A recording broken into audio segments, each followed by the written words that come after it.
अस्सलाम वालेकुम स्टूडेंट्स, मैं आपका फिजिक्स टीचर अमर रज़ा। आज हम स्टार्ट करेंगे first year physics measurement first chapter. First topic है इसका फिजिकल क्वांटिटीज़।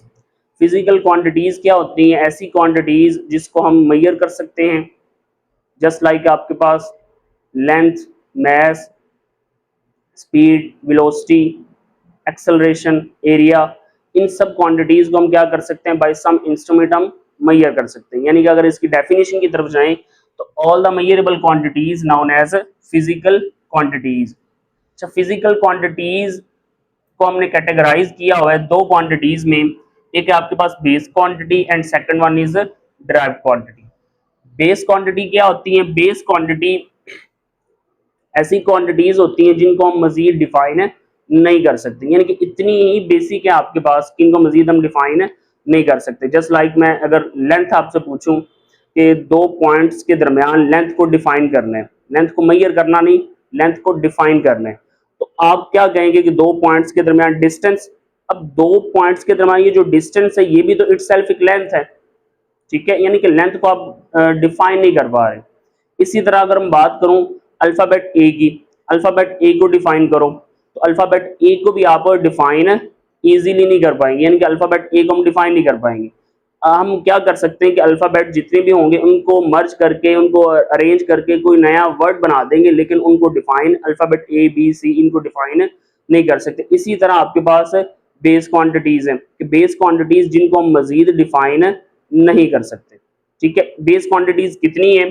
बेस क्वांटिटीज आपके पास 7 बेस क्वांटिटीज हैं और ये सारी की सारी स्केलर हैं। स्केलर क्वांटिटीज क्या होती है ये नेक्स्ट लेक्चर्स में हम पढ़ेंगे। 7 बेस क्वांटिटीज क्या है आपके पास? Length, mass, time, temperature, amount of substance, intensity and current, ठीक है। ये 7 बेस क्वांटिटीज हैं, ये बेटे आप लोगों को याद होनी चाहिए, ठीक है। अच्छा, नेक्स्ट आता है आपके पास ड्राइव क्वांटिटीज। ड्राइव्ड क्वांटिटीज क्या होती हैं? ऐसी क्वांटिटीज जो कि दूसरी क्वांटिटीज से मिलकर बनती हैं। ड्राइव क्वांटिटीज ऐसी क्वांटिटीज जो दूसरी क्वांटिटीज को मिलाने से हमारे पास एक नई क्वांटिटी मिले, उसको हम बोलते हैं ड्राइव्ड क्वांटिटीज। ड्राइव का अगर लफ्जी मतलब देखें उर्दू में तो इसका मतलब है अखज करना या निकालना, ठीक है। यानी कि हम इसकी एग्जाम्पल पहले देख लेते हैं। एग्जाम्पल की तरफ आए, स्पीड। तो स्पीड का आप लोगों ने 9th क्लास में फॉर्मूला पढ़ा है, डिस्टेंस ओवर टाइम। अब डिस्टेंस को आप किस में मेजर करते हैं? लेंथ में। और टाइम आपके पास इसी तरह, जो लेंथ है आपके पास वो क्या है बेटे? एक बेस क्वांटिटी है। और टाइम क्या है जी? ये भी आपके पास बेस क्वांटिटी है। अब देखें, लेंथ और टाइम को डिवाइड करने से आपके पास एक नई क्वांटिटी हमें मिल रही है।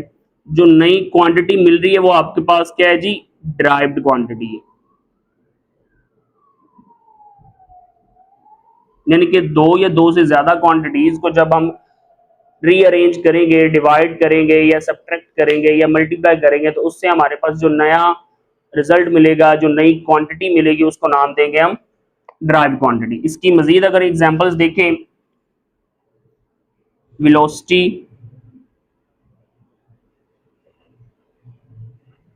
एक्सेलरेशन,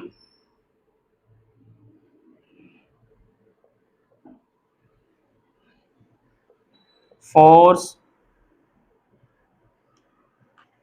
मजीद भी आपके पास ड्राइव क्वांटिटीज हैं। ड्राइव क्वांटिटी अगर मैं कहूं कि जैसे कि 7 बेस क्वांटिटीज हैं तो ड्राइव्ड आपके पास अनलिमिटेड क्वांटिटीज हैं, यानी कि जो आपके पास ड्राइव क्वांटिटीज हैं ये अनलिमिटेड है। क्वांटिटीज आपके पास अनलिमिटेड क्वांटिटीज हैं और ये आपके पास हर रोज डे बाय डे एक नई क्वांटिटी आपके पास बेस क्वांटिटी से मिलाने से कोई ना कोई नई क्वांटिटी आपके पास बन रही है, तो ये आपके पास अनलिमिटेड है। नेक्स्ट है जी आपके पास मेजरमेंट्स। मेजरमेंट क्या होता है? Measurement is a process of comparing unknown quantity with widely accepted standard quantity. Measurement का मतलब क्या होता है बेटे? कमाइश, किसी भी चीज को मेजर करना यानी कि उसकी कमाइश करना, ठीक है। यानी कि जैसे अभी मैंने पहले एग्जांपल दी, दो पॉइंट्स के दरमियान लेंथ को डिफाइन करें तो लेंथ आप मेजर कर सकते हैं लेकिन उसको डिफाइन करना मुश्किल है, ठीक है। इसी तरह आपके पास मेजरमेंट में दो चीजें होनी चाहिए मेजर, एक तो प्रोसेस ऑफ कंपेयरिंग और दूसरा आपके पास स्टैंडर्ड। ठीक है, कि हम किसी भी स्टैंडर्ड के साथ उस अननोन क्वांटिटी को कंपेयर करते हैं। जैसे कि अगर आप दुकानदार के पास जाएं तो उसके पास एक मैस होता है, बाट होता है, बाट यानी कि उसके वो वजन होता है 1 किलोग्राम या 2 किलोग्राम का, उसके ऊपर लिखा होता है, वो स्टैंडर्ड है, वो चेंज नहीं होता। ठीक है, यानी कि वो क्या करता है, सपोज कर लें कि आप शुगर लेने गए हैं, चीनी, तो 5 kg चीनी लेने गए हैं या आपके पास 10 kg, तो आप क्या करते हैं, ये 5 या 10 kg जो आपके पास चीनी है, शुगर है, इसको कंपेयर करते हैं विद स्टैंडर्ड। अब स्टैंडर्ड उसके पास होगा, उसके साथ कंपेयर करके वो आपके पास मेजरमेंट प्रॉपर करके आपको वो शुगर देगा। ठीक है, तो यानी कि मेजरमेंट में हम क्या करते हैं, दो चीजों का कंपैरिजन करते हैं, एक आपके पास नाउन क्वांटिटी और दूसरा आपके पास अननाउन स्टैंडर्ड, एक आपके पास नाउन क्वांटिटी स्टैंडर्ड वाली और दूसरा आपके पास अननाउन क्वांटिटी। ठीक है जी। अच्छा, यहाँ पे स्टैंडर्ड आपके पास किस तरह का होना चाहिए, स्टैंडर्ड में दो बातें होनी चाहिए, एक आपके पास एक्सेसिबल और दूसरा आपके पास इनवेरिएबल। एक्सेसिबल यानी कि हम इजीली उस तक रिसाई हासिल कर सकें, यानी कि अगर मैं बात करूं इस थंब की, हमारा थंब जो 1 इंच, अगर इसको हम सपोज करें तो हर एक के पास थंब है, हर एक की आपके पास रिसाई है, यानी कि आपके पास ये स्टैंडर्ड है। ठीक है, दूसरा अगर हम बात करें इनवेरिएबल, तो इनवेरिएबल से मुराद यानी कि वो चेंज ना हो। अब ये थंब जो है आपके पास, ये पर्सन टू पर्सन वेरी करता है, यानी कि आपके पास सही स्टैंडर्ड थंब सही स्टैंडर्ड ना हुआ। ठीक है, सही स्टैंडर्ड होने के लिए दोनों चीजों को उसको फॉलो करना पड़ेगा, यानी कि एक्सेसिबल और आपके पास इनवेरिएबल। इसी तरह अगली एग्जांपल अगर हम बात करें, हम अमाउंट ऑफ सब्सटेंस का अगर यूनिट फिलहाल देखें तो इसका यूनिट है आपके पास मोल, और इसी तरह मैस का यूनिट देखें तो आपके पास है किलोग्राम। अब दोनों आपके पास अमाउंट्स हैं, इनका अगर एक हम किलोग्राम इस्तेमाल कर रहे हैं और दूसरी तरफ हम मोल इस्तेमाल कर रहे हैं। अब जो मोल है आपके पास, ये बिल्कुल छोटे सब एटॉमिक पार्टिकल्स यानी उनके लिए आपके पास इस्तेमाल किया जाता है। अब इसको हम बड़े लेवल पर प्रैक्टिकल लाइफ में इस्तेमाल नहीं कर सकते, यानी कि मोल आपके पास एक्सेसिबल ना हुआ। ठीक है, यानी कि उसको इजीली एक्सेस नहीं कर सकते प्रैक्टिकल लाइफ में। तो ऐसा स्टैंडर्ड चूज करना है जो हमारे पास इजीली एक्सेसिबल हो और वो वेरिएबल ना हो। ठीक है, इनवेरिएबल हो। ठीक है जी। अच्छा, नेक्स्ट है आपके पास what physical quantity possessed. Physical quantity में क्या चीजें होनी चाहिए, फिजिकल क्वांटिटी में आपके पास एक न्यूमेरिकल वैल्यू होती है प्लस आपके पास यूनिट। न्यूमेरिकल वैल्यू यानी कि आपके पास मैग्नीट्यूड को नंबर। सपोज करें कि यहाँ पे अगर मैं बात करूं 5 kg, जो कि आपके पास केजी मैथ्स का यूनिट है। अब ये जो आपके पास 5 है, ये आपके पास आता है जी न्यूमेरिकल वैल्यू में। ठीक है, और ये साथ में जो केजी है, ये आपके पास आता है जी यूनिट में। यूनिट क्या होता है इसको हम डिफाइन करते हैं। यूनिट से पहले अगर हम यहाँ पे बात देखें, यूनिट और मैग्नीट्यूड ये एक दूसरे के इनवर्सली प्रोपोर्शनल है। एग्जाम्पल के तौर पे देख लेते हैं कि 3 किलोमीटर। अब स्टूडेंट कहता है कि सर नहीं, मुझे इसका आंसर मीटर में बताएं। अब मैंने यूनिट बड़ा इस्तेमाल किया तो जो मैग्नीट्यूड आपके पास छोटी होगी। अगर मैं आपके पास मैग्नीट्यूड को बढ़ा दूं, यानी कि किलो की जगह पे 1000 लिख दूं, यानी कि 30 साथ लगा दूं, तो आपके पास यहाँ पे मुझे लगाना पड़ेगा मीटर। अब यहाँ पे देखें, मैंने बड़ा यूनिट इस्तेमाल किया था तो जो आपके पास मैग्नीट्यूड थी वो छोटी हो गई, और जो आपके पास अगर नीचे देखें तो यहाँ पे मैंने क्या किया, मीटर इस्तेमाल किया, जो कि आपके पास यूनिट छोटा होगा तो क्वांटिटी आपके पास जो थी मैग्नीट्यूड जो न्यूमेरिकल वैल्यू थी वो आपके पास बड़ी होगी। यानी कि आपके पास बात करने का मकसद कि यूनिट और मैग्नीट्यूड एक दूसरे के क्या है, इनवर्सली प्रोपोर्शनल है। ठीक है जी। अच्छा, नेक्स्ट आपके पास बात करते हैं यूनिट क्या होता है। यूनिट आपके पास एक ऐसा स्टैंडर्ड है जो कि ऊपर भी हमने आइडियल स्टैंडर्ड में बात की कि इनवेरिएबल होना चाहिए, इसी तरह यूनिट एक स्टैंडर्ड है जो किसी भी फिजिकल क्वांटिटी में इस्तेमाल किया जाता है फॉर मेजरमेंट्स। ठीक है, कि किसी भी फिजिकल क्वांटिटी में इनमें से हमारे पास या ड्राइव क्वांटिटीज में या बेस क्वांटिटीज में, किसी में भी हम जो मेजरमेंट के लिए जो स्टैंडर्ड इस्तेमाल कर रहे हैं, जो चूज कर रहे हैं, वो आपके पास क्या कहलाएगा? यूनिट।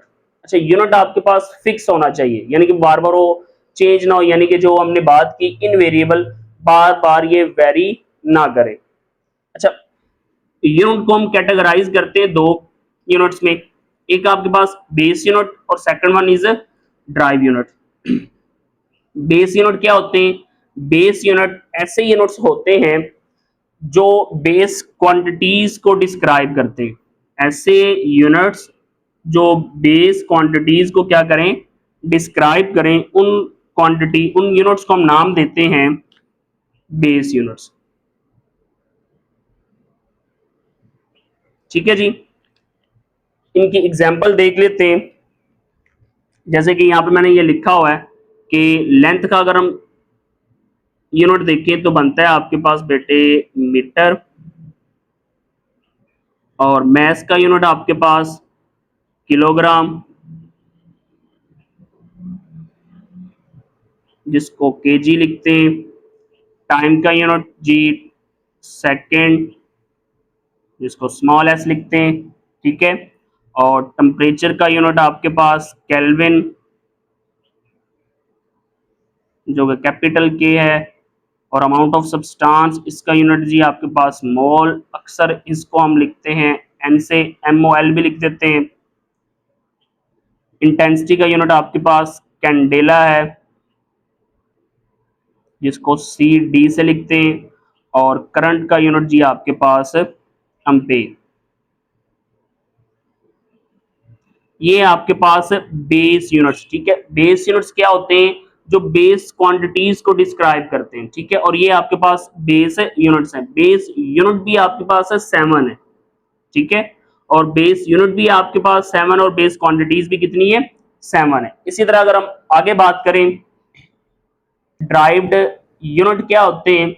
ड्राइव यूनिट्स ऐसे यूनिट होते हैं जो ड्राइव्ड क्वांटिटीज को एक्सप्लेन करते हैं, ड्राइव्ड क्वांटिटीज को डिस्क्राइब करते हैं। उन यूनिट्स को हम नाम देते हैं ड्राइव्ड यूनिट्स। ठीक है, अगर हम बात करें यहाँ पे स्पीड का क्या यूनिट होगा? स्पीड का यूनिट आपके पास मीटर पर सेकंड। वेलोसिटी का अगर यूनिट देखें, इसका भी आपके पास मीटर पर सेकंड। एक्सेलरेशन का यूनिट देखें, मीटर पर सेकंड स्क्वायर है। और फोर्स का यूनिट आपके पास न्यूटन है। अब ये कैसे हमने निकाले? इस स्पीड की तरफ आप देखें तो स्पीड में लेंथ का यूनिट क्या है जी? लेंथ का यूनिट है जी आपके पास मीटर,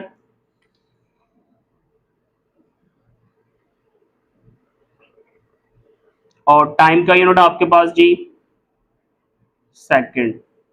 तो मीटर पर सेकंड, यानी कि आपके पास स्पीड का और वेलोसिटी का दोनों का यूनिट आपके पास सेम है, मीटर पर सेकंड। ठीक है, ड्राइव क्वांटिटी चार्ज के यूनिट की बात करूं तो इसका यूनिट है आपके पास एम्पेयर सेकंड, और आगे देखें तो इसका इक्वल होता है आपके पास कूलम के।